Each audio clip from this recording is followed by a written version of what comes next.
We're back with another part of our interview with Mark Andes. I'm John Beaudin from Rock History Music. So how did that happen? I moved back to California after the Firefall thing, and I was playing with Timmy Goodman and his band, and we were recording a record, and it was lots of good music going on. John McPhee was producing Tim's record, and John McPhee is now in the Doobie Brothers. I was starting to find my groove again back in LA. I had left LA in a bad state because I left because I was fired from JoJo Gunn, which was my band. Your band, yeah. So coming back to LA and starting and doing okay meant something. I don't think it was SIR. It might have been the Alley, probably the Alley rehearsal studio. A ton of them in the San Fernando Valley, I'm sure you're aware. And I see a road case being pushed by this guy. And it's Howard Leese's road case. I said, oh, wow, Howie. Wow. And I said, do you know Howie? And he said, yeah, I work with Howard. And I said, well, wow, I know him too. If I write a message, would you deliver it to him for me? And he said, yeah, Gavin Menzies, my good friend who's no longer with us, unfortunately. And he delivered my little message. I said, hey, Howie, I'm back in LA, left Firefall, kind of, just kind of grooving. What's up? And heard nothing for like 3 months or something. And Timmy's band is kicking some major butt, and it was a really good band. And then I get a call, and he goes, hey, Mark, it's Howie. How would you like to be in Heart? And I said, well, I would like that, Howard. I would like that. He said, okay, well, we're in there was a little studio out in Pasadena. They were out there doing some mixes on Private Audition. Exactly. And it was actually a low point kind of for them. And I thought I would love to play with these guys. Is this going to be a real audition, like a private audition? And he said, no, Nancy and I are here in the studio in Pasadena, and we're doing some mixing. Just come by with your bass. And I went, okay. And I'm thinking, we could jam with the three of us, no worries. There's a little outdoor courtyard affair, and we say, hi, you guys, how you doing? Hi, Nancy. And so we kind of get kind of comfy and set up a little amp, and I got my bass. And so she goes, well, just play something.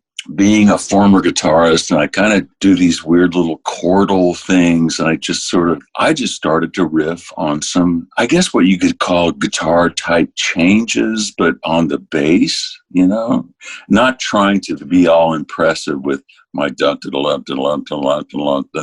thing. I'm doing Steve Fossen, damn it. Yeah. No. Well, Steve did Steve better than anybody can do Steve. But I just did a little very musical kind of thing. And I think it kind of resonated. When Denny finally was able to get free from the Michael Schenker hookup that he was doing in Europe, we had a little jam out at Nancy's place in Woodinville, Washington.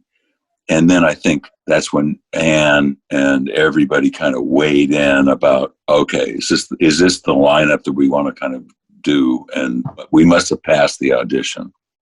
When I was looking you up this morning, and this could be a yes or no question because I don't need the dirt, but it said that you were a former partner of Ann Wilson. Oh no, but I'll tell you, there was an attraction there. I mean, we really sort of, I think, liked each other there at one point, but then it got just so weird. But no, nothing. Sorry. Did Cameron Crowe used to hang around when you guys were doing the Heart thing? Did he come around and say, how's it going? Oh, Cameron. Yeah. Oh, I love Cameron. Good guy? Yeah. A good guy. Excellent guy. Smart and a real music lover. That must have been a whirlwind. They moved pretty fast then. Once the self-titled album came out and there was one hit after another. And It was a wild ride. That was the rock star era. I mean, I wouldn't say that Canned Heat or Spirit or JoJo Gunn or Firefall ever really achieved that rock star. So that's rare. I mean, just because you sell records in the music business does not mean you get to be a rock star. Yeah. And legitimately, during that decade, Heart were rock stars, man. Those girls. You were there for the 2 number 1 hits. Yep. You only had 2. You spent 10 years there, right? If I remember correctly. Yeah, 82 to 92. The album, by the way, I'm really happy with the album. I was surprised, and I haven't followed Firefall. I had the first 5 albums, and then that was it, right? But I always felt that Firefall didn't get Larry's songs. And I told Rick this. I said, I like Larry's songs just as much, but I understand that you might have been a little bit better with what was going on as far as what was suitable for his single. But I was enamored by Larry's songs. I love the fact that it sounded very different, and everyone likes layers in bands. But I never thought that band got the recognition, especially the first 4 albums. Yeah, it was always a rock band. And when we were cutting our teeth in Colorado and playing in Aspen, but before Larry even got there, we were rocking. That was the thing that I feel wasn't really transmitted early on, which was just how much a rock band Firefall was. And then it was compounded by the success of You Are the Woman, Just Remember I Love You, and these wonderful ballads. But I think it really kind of hurt us because we always came across as sort of a more genteel than we really could be. And we had Tom Dowd. We had some really, really talented people helping us through this process. But in addition to that, you had a lot of dysfunction going on. You had a lot of distractions going on. And so it was difficult to stay focused, but it was a good rock band. I remember there was this routine that we had, and I'll make this brief, but we had a rehearsal hall in Boulder. Rick and Larry would come by and they would show Mike, Jock, David, and myself their songs, and we would arrange them.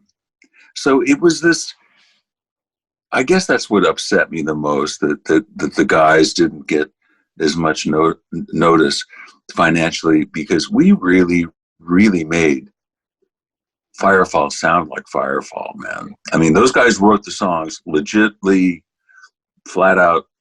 But I'll tell you what, the musicianship alone, I think, elevated Firefall, and it does to this day. And I hope that David's health, he's battling a cancer situation right now, so we're praying for him. But that's what distinguishes us, man, because we play the songs, but we also really interpret them in a musical way and have this interesting talent to have a conversational musical dialogue at the same time.